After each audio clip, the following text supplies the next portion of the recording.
O anjo do Senhor acampa-se ao redor dos que o temem e os livra. É um verso que a gente conhece bem, né? Salmos 34, 7. O 34 é um salmo maravilhoso para a gente meditar aí verso por verso. Aqui temos mais um verso dele. O anjo do Senhor acampa-se ao redor dos que o temem e os livra. Aqui tem uma condicional, né? Quem teme a Deus, quem respeita a Deus, quem conhece a Deus, experimenta o seu livramento. Porque os anjos, e o ministério dos anjos é muito interessante na Bíblia, muito interessante. Nós não temos aqui um estudo formal sobre isso para passar para você, mas o que a Bíblia fala sobre anjos, incrível. Alguns até hospedaram anjos, diz a palavra de Deus.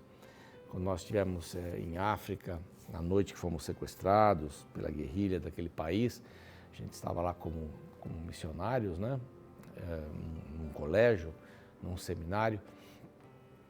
Na noite que nós, 2 ou 3 noites depois, estávamos caminhando, tivemos que caminhar a noite toda, porque o governo tinha nos achado e eles ficaram com medo e foram nos levando.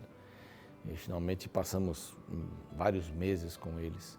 Mas numa noite em que a gente estava com muitas dúvidas, estava com muita insegurança, cada um teve uma experiência especial e minha esposa viu seres completamente diferentes do que a gente estava acostumado ali.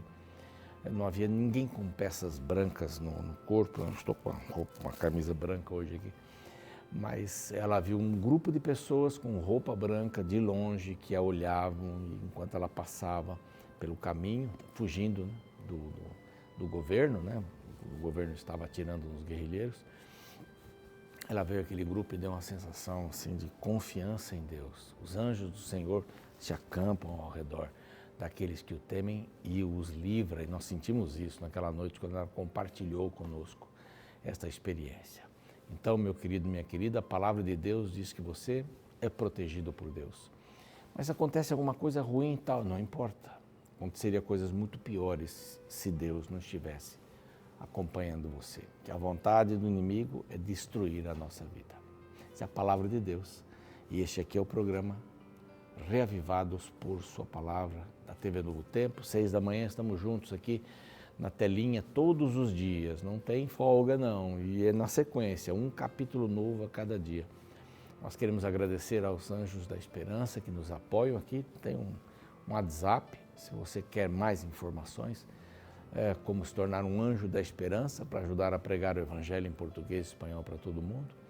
Fica aí à disposição o número e graças a esse envolvimento nós podemos oferecer para você esta e outras revistas que falam sobre saúde física, saúde mental, emocional, finanças, família, profecias, estudos mais apurados da Bíblia também. São revistas assim, uma forma bastante didática e esta fala sobre oração. Se você quiser receber gratuitamente essa revista e ter aí suas perguntas respondidas no que diz respeito à oração, basta mandar uma mensagem para este outro WhatsApp. Bem simples. E aí você vai enviar o endereço e vai receber a revista gratuitamente aí na sua casa, no escritório, onde você quiser. Nós estamos também no NT Play, no Deezer, no Spotify e uma grande família no YouTube, nosso canal Reavivados por Sua Palavra NT. Se não se inscreveu ainda, vai lá, se inscreva. Vai ser um prazer enorme ter você conosco e você pode compartilhar, né? Se inscrevendo ou não, você pode compartilhar o canal e pode compartilhar também o capítulo do dia. Hoje nós vamos para o capítulo 20 do primeiro livro de Crônicas, são 29 capítulos. Estamos aí, já passamos 2/3, né? Estamos passando 2/3 e em breve vamos para o segundo Crônicas, que é a mesma coisa, o mesmo livro, né? Vai na sequência pura. Aí tem Esdras, Neemias, a gente está avançando, né? Daqui a pouco a gente chega em Salmos, daqui a pouco estamos em um Novo Testamento, vale a pena. Então, depois do intervalo, a gente se encontra, não saia daí.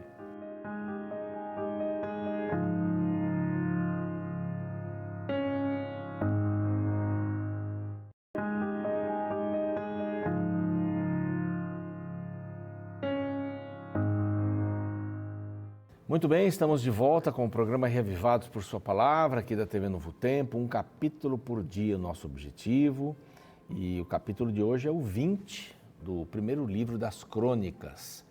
Vimos aí uma série, o 18, 19, agora o 20, são as vitórias que Deus deu para o povo de Israel através de Davi. São duas vitórias bem interessantes aqui. Duas vitórias, não são várias batalhas, né? No capítulo 18 são mencionadas várias batalhas. Depois as pessoas que ajudaram, que estavam apoiando Davi.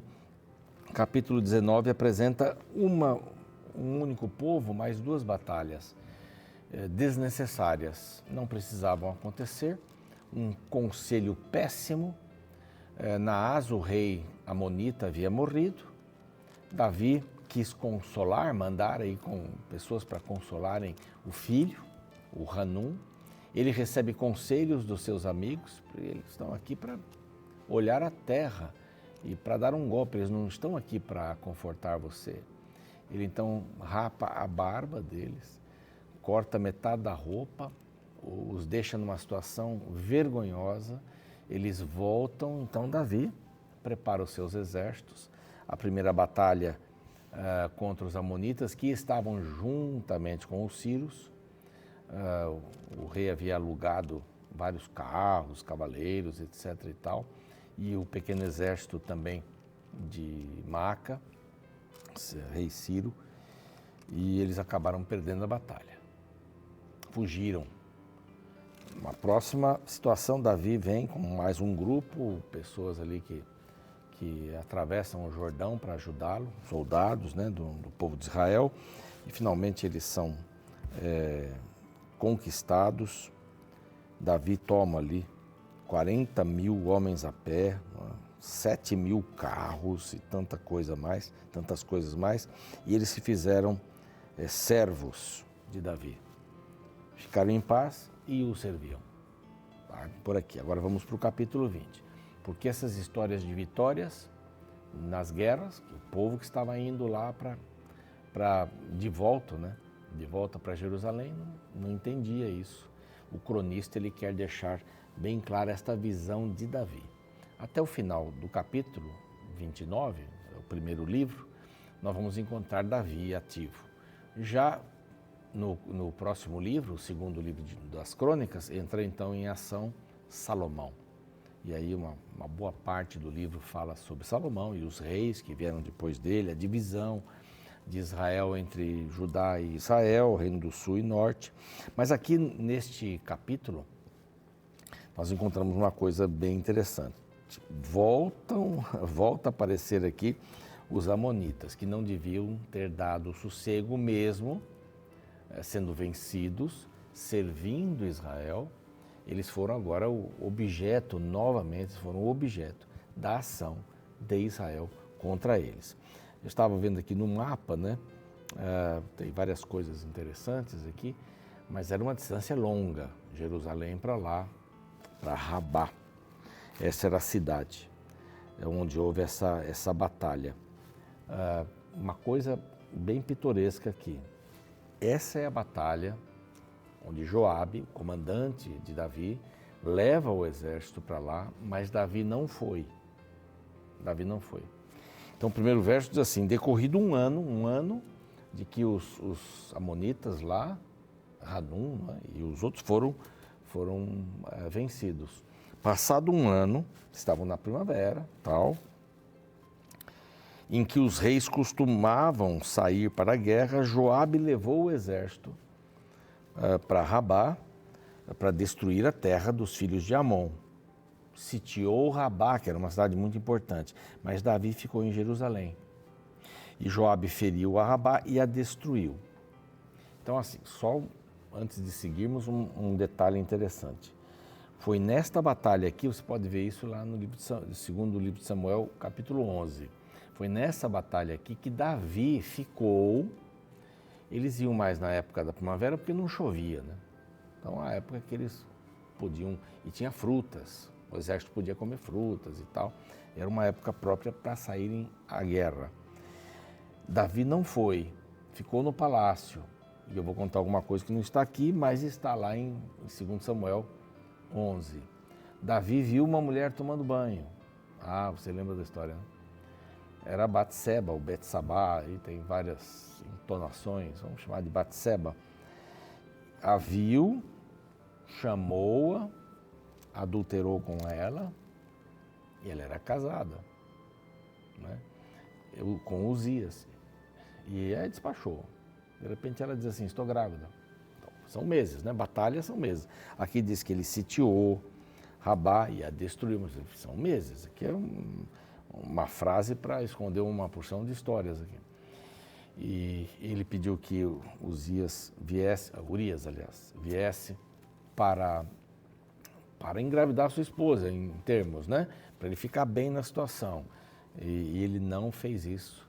Por 2 vezes ele tentou que fosse dormir com sua esposa para depois dizer, fiquei grávida quando você veio aqui. Ele disse, não, meus colegas estão morrendo lá, como é que eu vou passar um momento de prazer com a minha esposa? Não, eu devo estar por lá. E ele leva a sua própria carta de morte, né? Porque ali Davi dizia assim, coloca este homem fiel, e ele era um dos valentes de Davi, coloca este homem fiel lá na frente. E na frente da batalha ele morreu. Era essa batalha aqui de Rabá. E veio a notícia, na guerra um morre hoje, outro morre amanhã, morreu. Fazer o quê? E então ele traz Batseba, casa com ela, etc. O primeiro filho morre, aquela história toda aí, né? Vai Natan lá antes, fala que ele estava escondendo o pecado, ele escreve o Salmo 32, ele escreve o Salmo 51, então tem muita história aqui, né? Muita história. Bom, tirou Davi foi no final da batalha, quando já tudo estava vencido, ele tirou a coroa, né, ou pegou a coroa do rei ali e verificou que era uma coroa que tinha um peso de 34 quilos, dá um talento aqui, 34 quilos, e que havia nela pedras preciosas, ele colocou na cabeça e levaram muitos despojos. Quem que ia andar com uma coroa de 34 quilos na cabeça? Olha, é muita coisa. Tem que ter muita força de vontade, né? Para andar com uma coroa dessa tão pesada. Mas Davi levou. Levou para quê? Levou para o templo. Levou para o templo.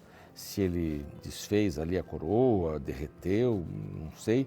Mas tudo que ele fazia, esses despojos mais caros, ele levava para o templo. Levava para lá. Também levou o povo que estava nela, as pessoas, né? E aqui tem uma expressão que as pessoas ficam apavoradas, né? Verso 3, eu estou lendo. Também levou o povo que estava nela e o fez passar a serra, e a picaretas de ferro, e a machados. Assim fez Davi todas as cidades dos filhos de Amon. Voltou Davi com todo o povo, tal, para Jerusalém. Mas que negócio aí de passar a serra? Ele cortou ele no meio? Não. Aqui veja bem a expressão, até na tradução diz assim, veio passar a serra, a picaretas de ferro, a machados, quer dizer, eles iam passar a usar essas coisas, eles iam ter trabalhos forçados, eram servos para trabalhos forçados, foram esses que vieram para este propósito. Aí, termina o capítulo aqui, falando dessas vitórias todas, o capítulo de amanhã vai ser meio triste para Davi, mas ele conta de gigantes que foram mortos pelos homens de Davi. Você percebe aqui, né? Quem está me acompanhando todo dia está percebendo aqui o viés desse cronista, né? Mostrando vitórias, mostrando exemplos, mostrando heróis, entre aspas, aqui. E ele menciona 3 gigantes que foram mortos. Os seus valentes, os homens de Davi, matavam gigantes, como ele mesmo matou um gigante. Eu faço uma pergunta aqui antes de introduzir aqui, antes de falar sobre o assunto. Quais são os gigantes que você tem na sua vida? Aqueles que fazem você tremer. Que gigantes? Falar em público pode ser um gigante. Não é? Falar com aquela garota que você gosta tanto pode ser um gigante também. Quais são os gigantes que você tem? De trabalhar, tem gente que, quando era jovem, a gente vendia livros nas férias para poder pagar a faculdade. E quando um ou outro não queria sair, estava meio desanimado, a gente dizia assim, está agigantado. Tinha um gigante em cima dos ombros dele, né? E aí ele não conseguia sair para trabalhar. Então, que tipo de gigantes você tem? Não é? É um vício secreto? É uma traição que você está cometendo? Você está escondendo isso? da esposa, do marido, da família. Qual é o gigante? Eu quero dizer para você que Deus é matador de gigantes. É quem dá o poder para que esses gigantes venham ao chão. Davi podia matar um gigante? Deus fez isso acontecer. Ele não era nem preparado para a guerra. Não cabia, o uniforme de guerra não cabia nele. Uniforme para guerrear. Deus matou o gigante. Deus, aqui está dizendo assim, Deus matou o gigante, Deus deu a vitória sobre os amonitas, Deus deu a vitória no norte, no sul, no leste, no oeste, Deus deu a vitória. Então Deus é o Deus da vitória. Aqui foram vários gigantes, né? Feriu a Sipai, o primeiro, né? Gézer contra os filisteus, então Sibecai, o Uzitita, feriu a Zipai, são nomes bem diferentes, né? Que era descendente dos gigantes, e os filisteus foram subjugados, verso 4. Verso 5, esse capítulo é bem pequenininho. Houve ainda outra guerra contra os filisteus, aí todos os filisteus tinham gente alta, né? E Eliã, filho de Jair, feriu a Lami, irmão de Golias, olha só, cuja lança tinha um eixo enorme de tecelão. Verso 6, o terceiro gigante, esse daqui tinha 6 dedos em cada pé e em cada mão, então você vai contar, ele podia contar até 24, né? Por aí, são 24 dedos. Esse daqui também caiu. Quando ele injuriava Israel, Jonatas, filho, não é o Jonatas, filho de Saul, mas filho de Simeia, irmão, Simeia, um masculino, irmão de Davi, o feriu. Então, estes nasceram dos gigantes de Gade e caíram pela mão de Davi e pela mão dos seus homens. Está preparado para matar gigantes? É só ir com Deus. Você vem a mim com espada, disse Davi para o Golias. Eu vou em nome de Jesus. Assim que a gente vence os gigantes. Então, as batalhas aqui, 3 capítulos falando de batalhas, de vitórias. Amanhã nós vamos ver o capítulo 21. Davi comete um tremendo de um erro. Você vai saber qual erro amanhã. Vamos orar? Obrigado, Pai, porque a confirmação nesses 3 capítulos de que o Senhor é Deus que acompanha, vai à frente das nossas guerras e se nós permitirmos, o Senhor vai vencê-las por nós. Possamos acreditar, confiar, nos entregarmos inteiramente ao Senhor que é o comandante dos exércitos e que a nossa vida esteja sempre ligada à Tua, para sermos sensíveis e permitirmos que o Senhor vença as batalhas por nós. Se alguém está passando um momento muito difícil na vida e parece impossível vencer, que busque o Senhor da vitória. Em nome de Jesus. Amém. O programa segue, eu fico por aqui. Amanhã o capítulo 21. Até lá. Não sou fã e nem acompanho lutas de MMA. Porém, uma matéria que li em julho de 2013 me chamou a atenção ao apresentar a derrota do brasileiro Anderson Silva, até então campeão mundial por nocaute. A matéria destacava que em sua 11ª luta pelo cinturão dos pesos médios, Anderson Silva subestimou seu adversário Chris Weidman, abaixando a guarda durante a luta. O americano aproveitou e acertou um soco certeiro de esquerda no segundo round que nocauteou o ex-campeão e considerado o melhor lutador da história do MMA.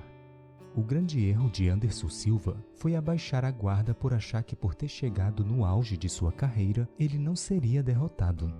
Na Bíblia, encontramos um guerreiro também que no auge de seu reinado abaixou a guarda. Me refiro ao rei Davi e seu terrível caso de assassinato e adultério. Porém, o verso inicial do capítulo 20 de 1 Crônicas revela o erro mortal do rei. Veja.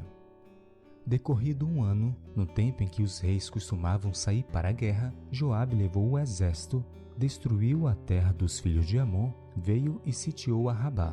Porém, Davi ficou em Jerusalém, e Joabe feriu a Rabá e a destruiu.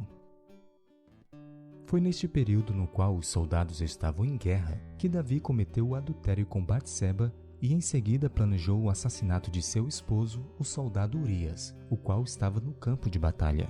Além disso, Davi tentou encobertar de todas as formas o que havia acontecido, até que Deus enviou o profeta Natã, qual repreendeu o rei diante de todo o reinado. Muita dor e sofrimento teriam sido evitados se Davi não tivesse baixado a guarda e, ao invés de ficar no palácio ocioso, estivesse no campo de luta guerreando. Este é um princípio útil para nós também. Eu me lembro de uma antiga frase dita por minha mãe várias vezes: mente vazia, oficina de Satanás. De fato, a vida ociosa é um terreno fértil para a derrota. Não podemos nos dar o luxo de ficarmos desatentos quando diante de nós está acontecendo uma guerra que decidirá o nosso destino eterno.